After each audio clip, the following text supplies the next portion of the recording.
Okay အဲ့တော့ဒီ insight system လေးကိုလည်းကြည့်ကြမယ်เนาะ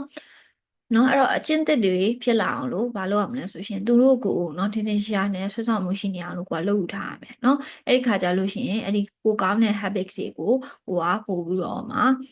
လုပ်ယူလာနိုင်မယ်ပေါ့เนาะအဲ့တော့ပထမဆုံးဘာလုပ်ရမလဲ make them obvious เนาะထင်ရှားနေတဲ့ခါကျလို့ရှိရင်ဘယ်အကျင့်ဟလားကိုကူညီနေရလဲဘယ်ချင်းကကိုနှောက်ယှက်နေတာလဲမကောင်းအောင်ဖြစ်စီနေရလဲပေါ့နော်ကိုကအဲ့ချိန်မှာသိနိုင်မယ်နော်ကိုယ့်ရဲ့ daily routines ကိုပဲကြည့်လိုက်နော်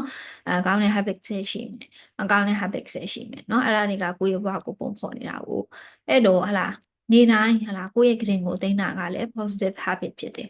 နော်နေတိုင်းနော်ကွာ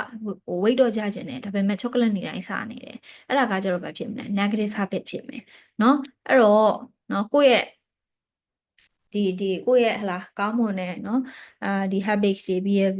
behavior တွေဒီစောင့်နိုင်ဖို့အတွက်ကကျတော့ဘယ်ကနေစလဲဆိုရှင် awareness ကနေစတယ်နော်ကိုသုံးသပ်နိုင်ရမယ်လို့ပြောချင်တာအရှိတိုင်းအဲ့တော့ဟလာနောက်တစ်ခုဒီနားလေးမှာကဘာလဲဆိုလို့ရှင်အကျင့်ဟလာကောင်းတဲ့အကျင့်အသက်လေးတွေကိုဒီစောက်ဖို့ဆိုလို့ရှင် you need to focus on the time and location of the behavior နော်အဓိကအချိန်ရောနေရာရောကိုတိတိပပ focus လုပ်ဖို့လိုအပ်တယ်ဥပမာဘာလဲဆိုရှင်အချင်းတစ်ခုကိုလုံးမယ်ပေါ့နော်လုံးမယ်ဆိုရှင်တိတိကျကျအချိန်နဲ့နေရာကိုသတ်မှတ်ထားလိုက်အဲ့ဒါဆိုရှင်ပို့ပြီးတော့မှလုံးနိုင်ကြဖို့များလာလိမ့်မယ်နော်ဒီညမှာအဲ့ဒါပြောချင်တာပေါ့ you're more likely to stick with it ပို့ပြီးတော့လှုပ်ဖြစ်လာမယ်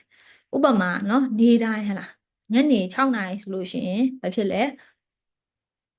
workout လုပ်မယ်အဲ့ဆိုရှင်ဘာဖြစ်လဲနော်အဲ့ဒီတနေရာမှာပဲအဲ့ဒီ6နာရီဆိုလို့ရှိရင်လုပ်ပြီးဆိုရ routine ကိုတိဆောက်လိုက်ပြီနော်လုပ်လိုက်ပြီဆိုလို့ရှိရင်ဘာဖြစ်လဲအဲ့ဒီချိန်ကြလို့ရှိရင်ဒါဘာဖြစ်သွားလဲဒါ obvious ဖြစ်သွားပြီပေါ့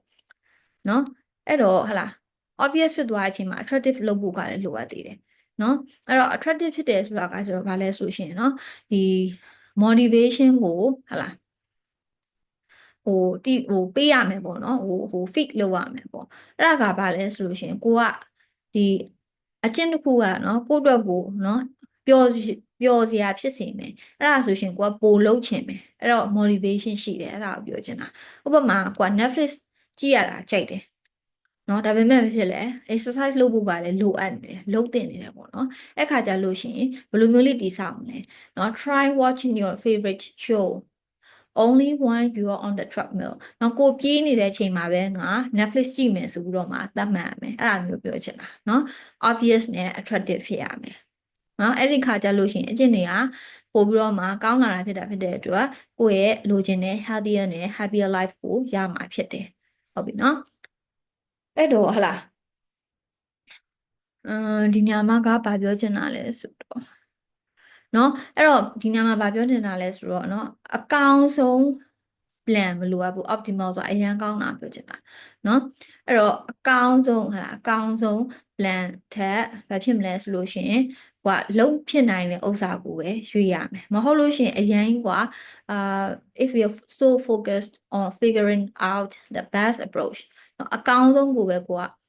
ဒီလိုချင်တယ်ပေါ့နော်အဲ့ဒီနည်းလမ်းရဖို့ပဲရှာဖွေနေရဆိုရှင်လုပ်ဖြစ်တော့မှာမဟုတ်ဘူးเนาะအဲ့တော့ပဲဖြစ်လဲဆိုရှင်ဒီညမှာ James Clear ကဘာပြောထားလဲ the best လားဘာ highlight လုပ်ထားလဲဆိုရှင် the best is the enemy of the good เนาะအရန်ကောင်းခြင်းတော့ဟလားအဲ့ဒီကောင်းမှုတို့ကိုအကျဉ်းထုံးနေတဲ့မှာဘာမှကိုမလုပ်ဖြစ်တော့ဘူးလို့ပြောတာเนาะအဲ့တော့အဓိကဒီ small daily actions တွေကိုလုပ်ဖြစ်အောင်လုပ်အခါကျလို့ရှင်ကိုလိုချင်တဲ့ better habits ကိုရလာမယ်လို့ပြောချင်တာပေါ့နော်အဲ့တော့အကျင့်တွေကလည်း obvious နဲ့ attractive ဖြစ်ရမယ်အဲ့ခါကျလို့ရှင်ကိုကပိုလုပ်ဖြစ်လာမယ် okay အဲ့တော့ဒီနေရာမှာအဲ့ဒါကိုပြောချင်တာ